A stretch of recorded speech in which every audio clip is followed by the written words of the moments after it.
Assalamualaikum warahmatullahi wabarakatuh.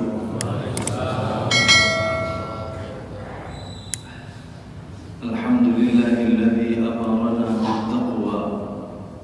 Assalatu wassalamu ala rasulillahil mustafa Muhammadin ahsanan nasi qawlan wa fi'lan wa ala alihi wa sahbihi wa man ihtada.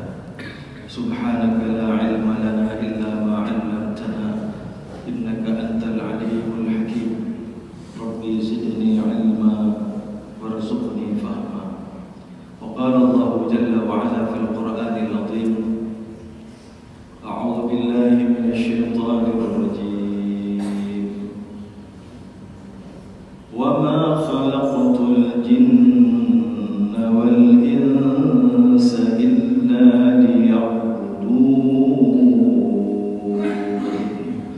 Sadaqallahul Azim.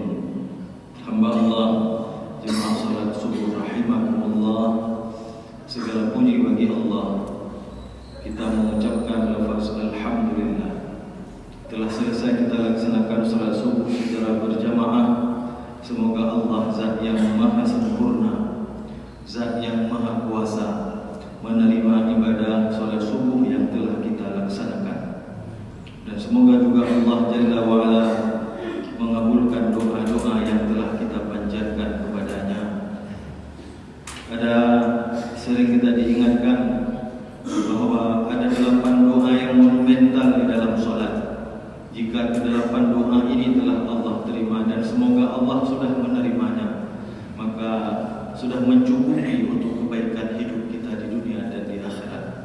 Ketika kita duduk di antara dua sujud, kita berdoa, Rabbighfirli, ya Allah, ampuni dosaku. Warhamni, wahai Allah, rahmati dirimu. Wajburni, wahai Allah, tutuplah aib-aibku, sempurnakan kekuranganku. Warfa'ni, wahai Allah, angkatlah derajatku. Warzuqni, ya Rabb, anugerahkan kepadaku rizki yang datangnya dari sisimu. Wahdini, tunjuki langkah hidupku, hatiku ke jalan yang Engkau ridai. Wa'afini, sehatkan tubuhku, ya Allah. Wa'fu anni, kalau hamba bersalah, maka maafkan dan ampunkanlah, ya Allah. Tidak ada yang kurang. Semoga doa ini juga semuanya telah dikabulkan oleh Allah. Ditambah lagi dengan doa-doa yang Rasulullah SAW perintahkan kepada kita agar kita baca di dalam salat. Misalnya di dalam sujud, tidak mesti sujud terakhir, boleh di semua sujud. Tidak mesti hanya dalam salat fardu, boleh dalam semua salat, termasuk salat-salat sunnah. Diajarkan 3 buah doa. Yang pertama, Allahumma inni as'aluka husnul khatimah. Ya Rabb, wafatkan diriku ini, wafatkan hambamu ini dalam keadaan husnul khatimah. Kalau ada orang meninggal dunia, kita sebut semoga husnul khatimah. Sudahkah kita berdoa untuk diri kita sendiri agar husnul khatimah? Rasulullah perintahkan kita di dalam sujud, Allahumma inni as'aluka husnul khatimah. Ya Allah, saya mohon kepadamu, wafatkan diriku pada saatnya, pada waktunya nanti, dalam keadaan husnul khatimah. Yang kedua, Allahumma rzuqni taubatan nasuha qabla al-maut. Ya Rabb, berikan hambamu rizki, kekuatan untuk dapat melakukan taubat nasuha, taubat yang sebenar-benarnya sebelum maut datang menjemput. Yang ketiga, Allahumma ya muqallibal qulub tsabbit qulubana ala dinik. Allahumma ya muqallibal qulub tsabbit qalbi ala dinik.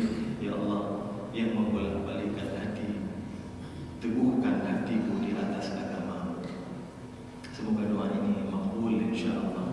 Sebelum salam, setelah mengucapkan sholawat, setelah membaca doa tahiyat, kita juga diperintahkan membaca 3 buah doa dari Rasulullah SAW. Yang pertama, Allahumma a'inni ala dzikrika wa syukrika wa husni ibadatik. Ya Allah, tolong ya Allah.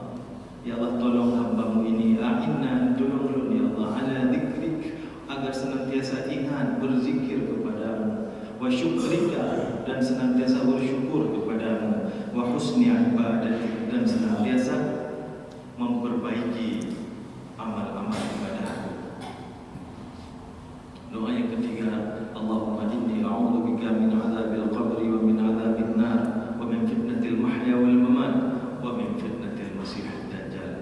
Wallah jemaah salat subuh rahimakumullah. Semoga Allah yang mendengarkan doa.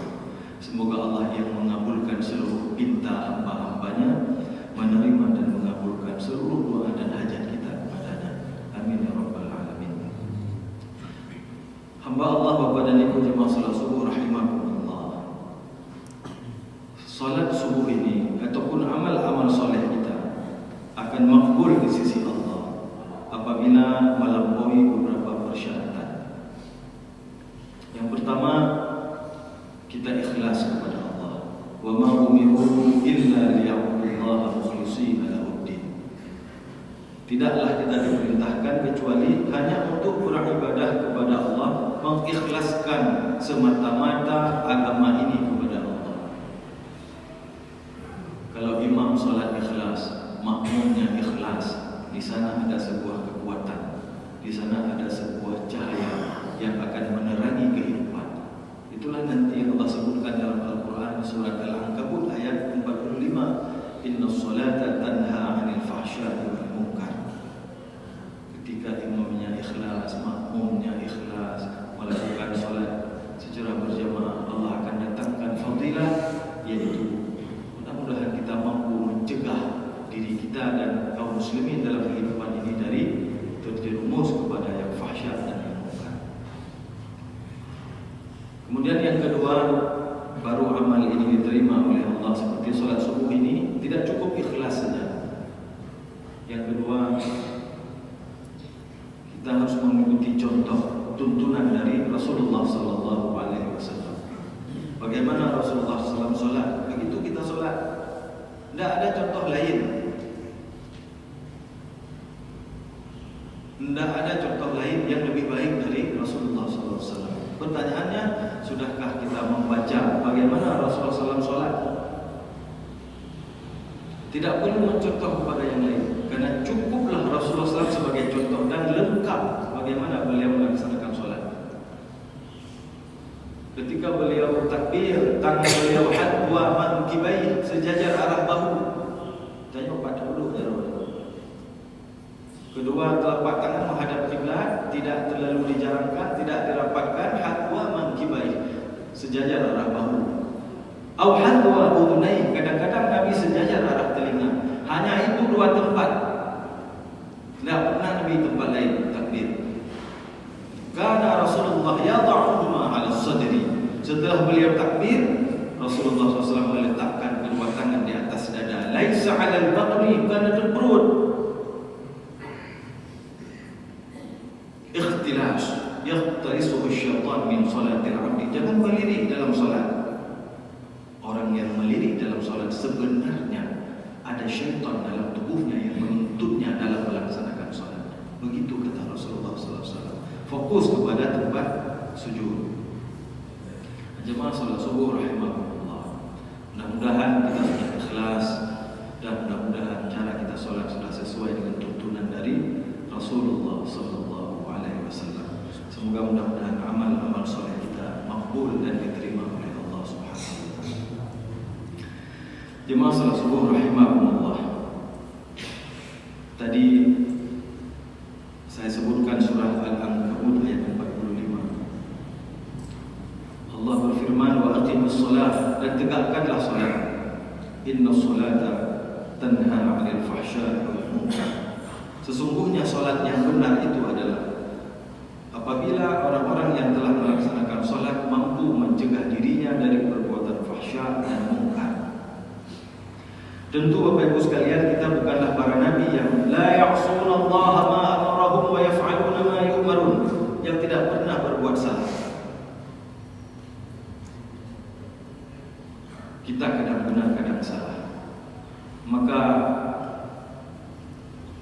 dengan salat ini diharapkan kita mampu membawa kehidupan kita kepada yang lebih benar.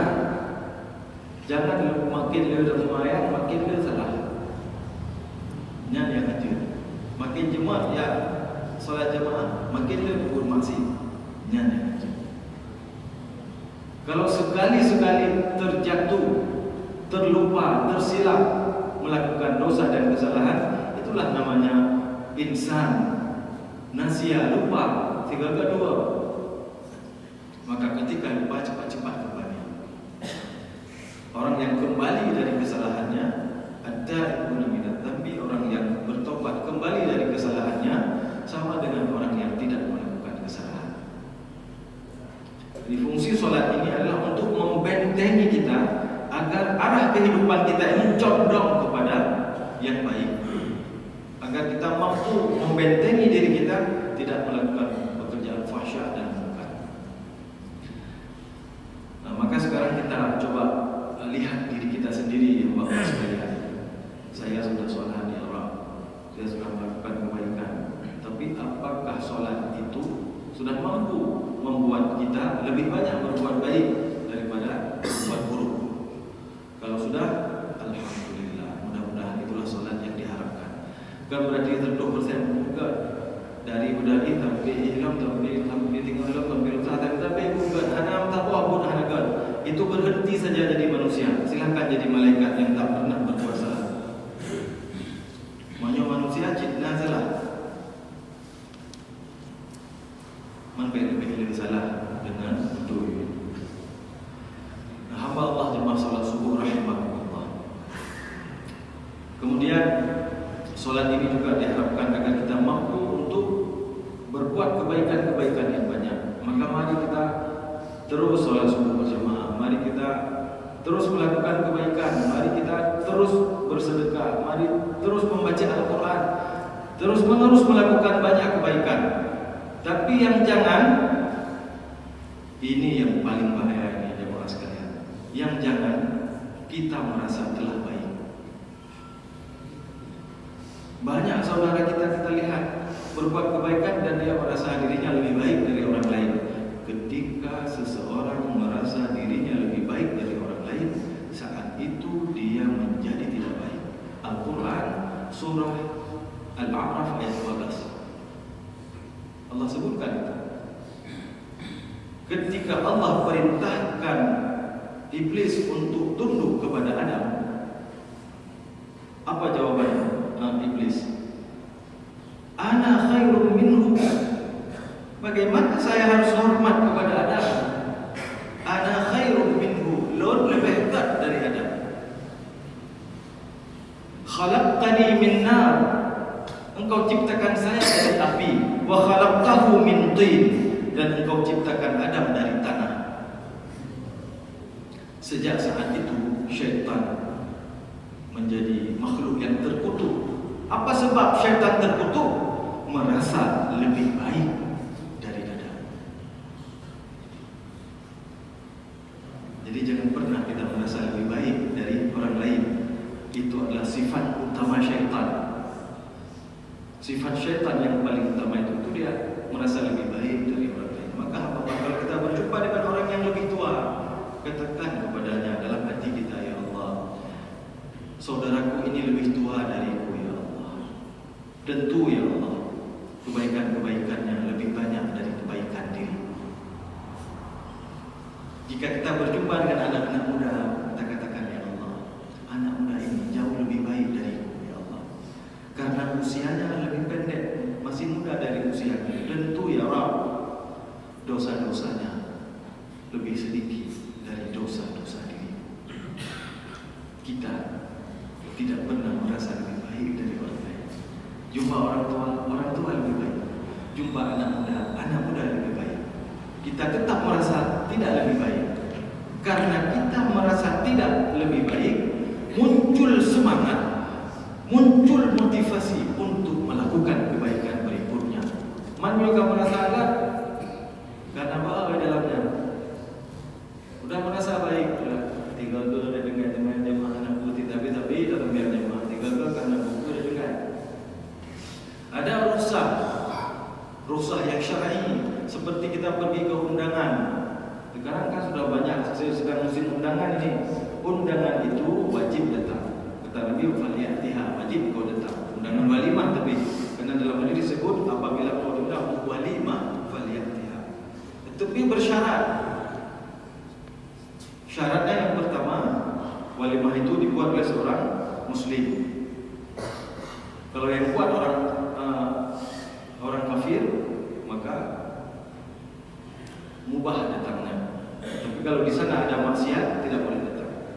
Yang kedua, kalau dibuat oleh kaum muslimin, bila ada maksiat di dalamnya tidak boleh datang kecuali untuk mengingkari maksiat itu.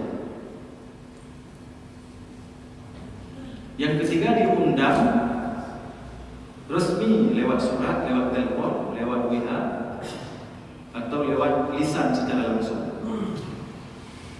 Maka wajib datang. Begitu juga dengan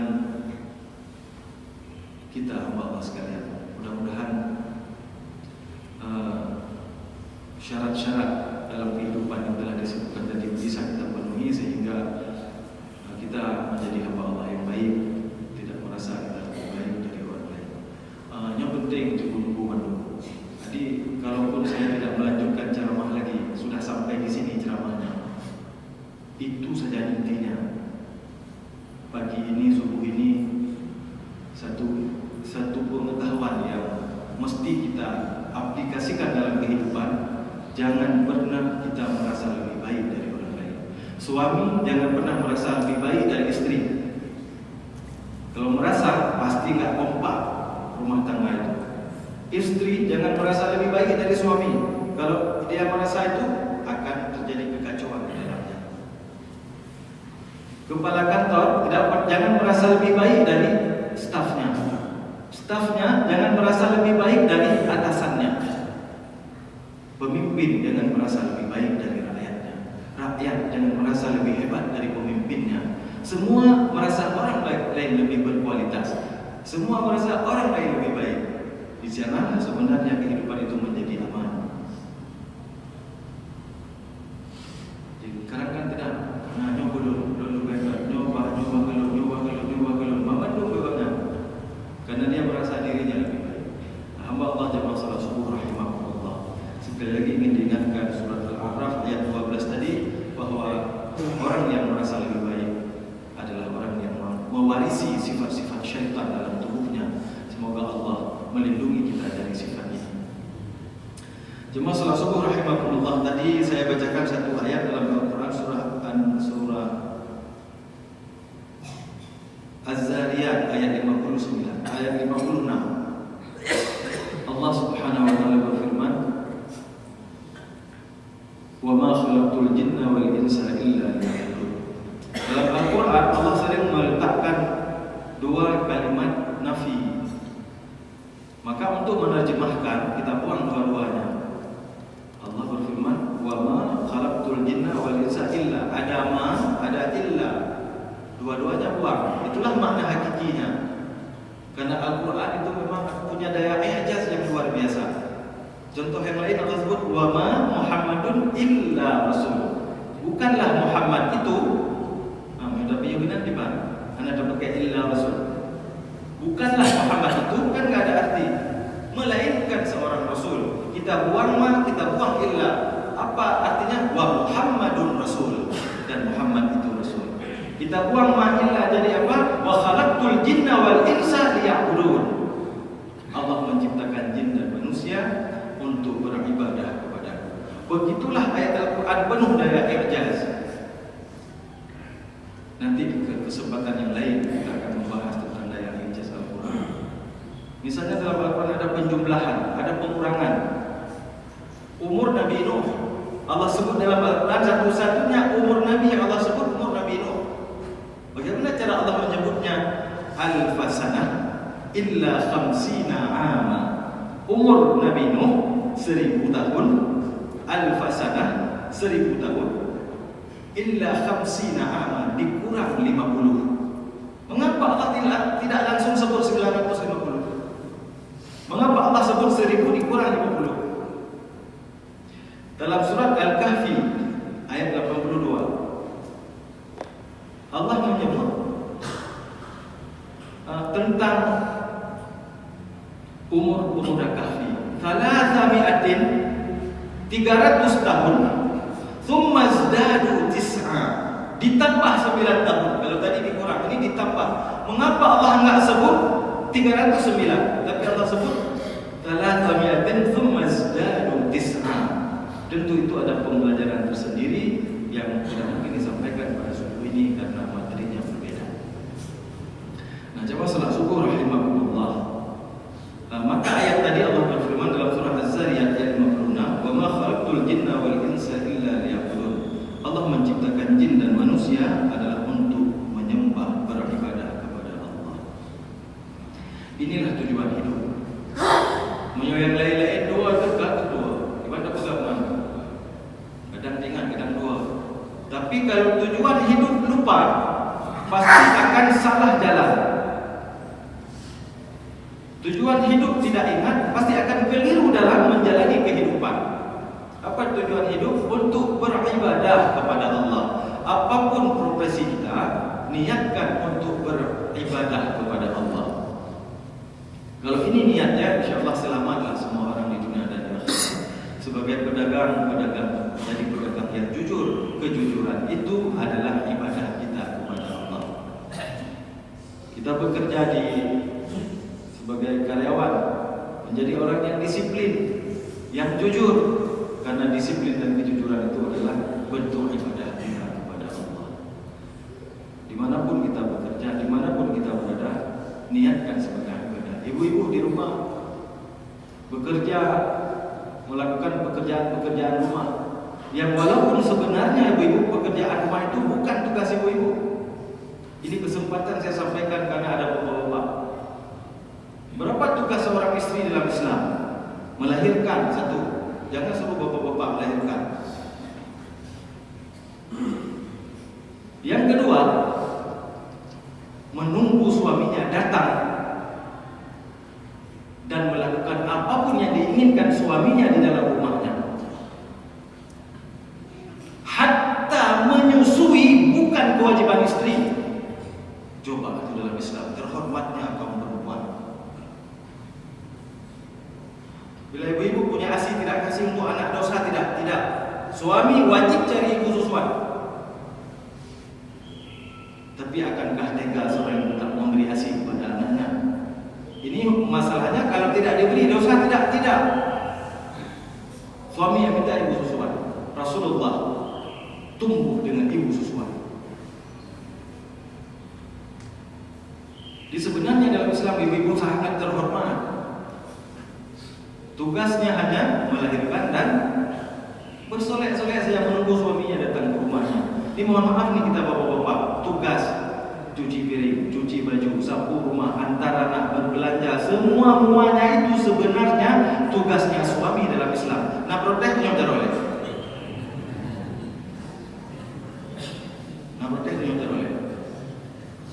Jadi anak. Tapi jangan mentang-mentang saya bilang begitu, Bu. Nanti siap sholat subuh langsung praktek pelan-pelan.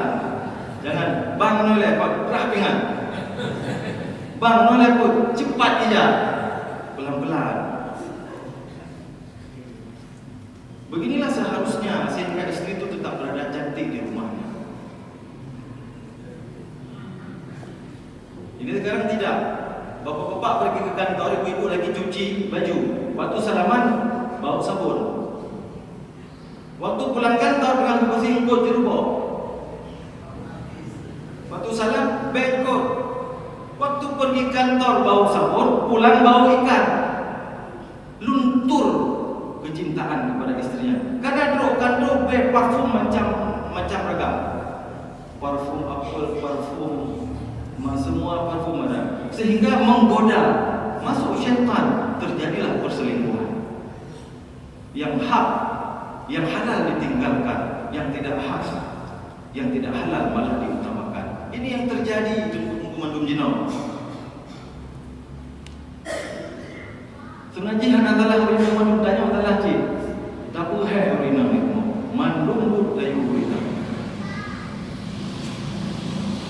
Dimulai sekarang orang-orang perempuan juga harus tahu bahwa pekerjaan rumah tangga itu adalah bagian dari ibadah ibu-ibu kepada Allah, kebaikan ibu-ibu kepada keluarganya. Orang buat baik tentunya akan masuk ke dalam syurga gitu. Jadi kalau saya ingin tanya kepada ibu-ibu, coba ibu-ibu jawab ya. Ibu-ibu mau masuk syurga tidak? Kalau mau tetaplah cuci piring, tetaplah cuci baju. Tapi bapak-bapak ingat itu kebaikannya, bukan kewajiban Kan jelas kan? Tak urunyan, tapi dia pun tak ada urunyan pun kita nyawa berpuput le urunyan. Kadung nang hek ke puput pun tanya tak ada cik lah. Nah, beres dia. Begitu capek sudah istri melakukan pekerjaan rumah, melakukan pekerjaan kita masih kita marah, masih kita tidak mencintainya setulus hati kita, itu berarti ada yang salah dalam hidup kita, Bapak Ibu sekalian. Maka ibu niatlah ibadah pekerjaan rumah itu. Semoga Allah menerimanya. Dan sahabat Nabi SAW Abu Bakar As-Siddiq radhiyallahu anhu mengatakan dalam mengomentari ayat tadi bahwa orang beribadah itu ada 3 macam sebenarnya tujuannya.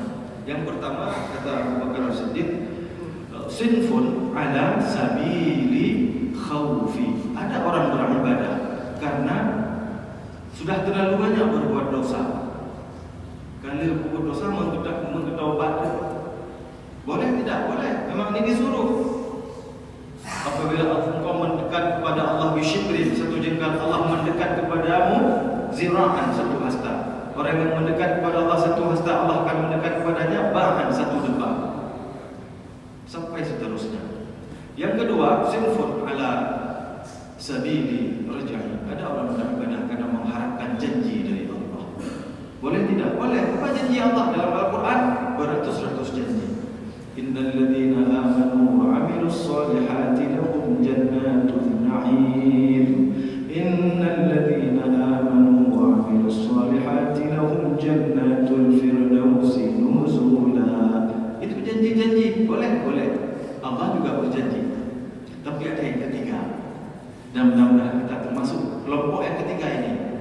Kalau orang suling itu suku berkah, suku keliling, suku bersisir itu sudah harus yang nomor 3. Karena kadang dengan ceramah. Apa itu? Sinfun ala sabili hubbi, beribadah karena kita telah jatuh cinta kepada Allah. Kalau telah jatuh cinta, tidak ada yang berat. Mudah tahajud, mudah bersedekah, mudah baca Al-Quran, mudah memaafkan, tidak terbang jika dipuji, tidak tumbang jika dicaci. Itu apabila kita telah jatuh cinta kepada Allah. Maka mudah-mudahan apa yang Allah perintahkan, yang Allah tuntun kehidupan kita untuk senantiasa beribadah kepadanya, dapat kita praktekkan di dalam kehidupan kita. Hamba Allah jemaah salat subuh rahimakumullah. 2 kesimpulan pokok ceramah subuh pada hari ini. 1, jangan pernah merasa lebih baik dari orang lain.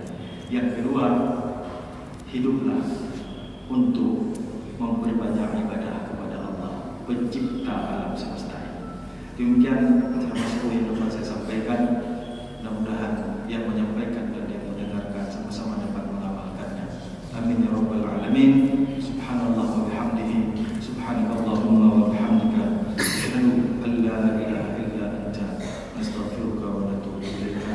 Rabbana innana amanna faghfir lana dzunubana wa qina adzabannar. Rabbana atina min ladunka rahmah wa hayyi' lana min amrina rashada. Rabbana atina fid dunya hasanah wa fil akhirati hasanah wa qina adzabannar. Assalamualaikum.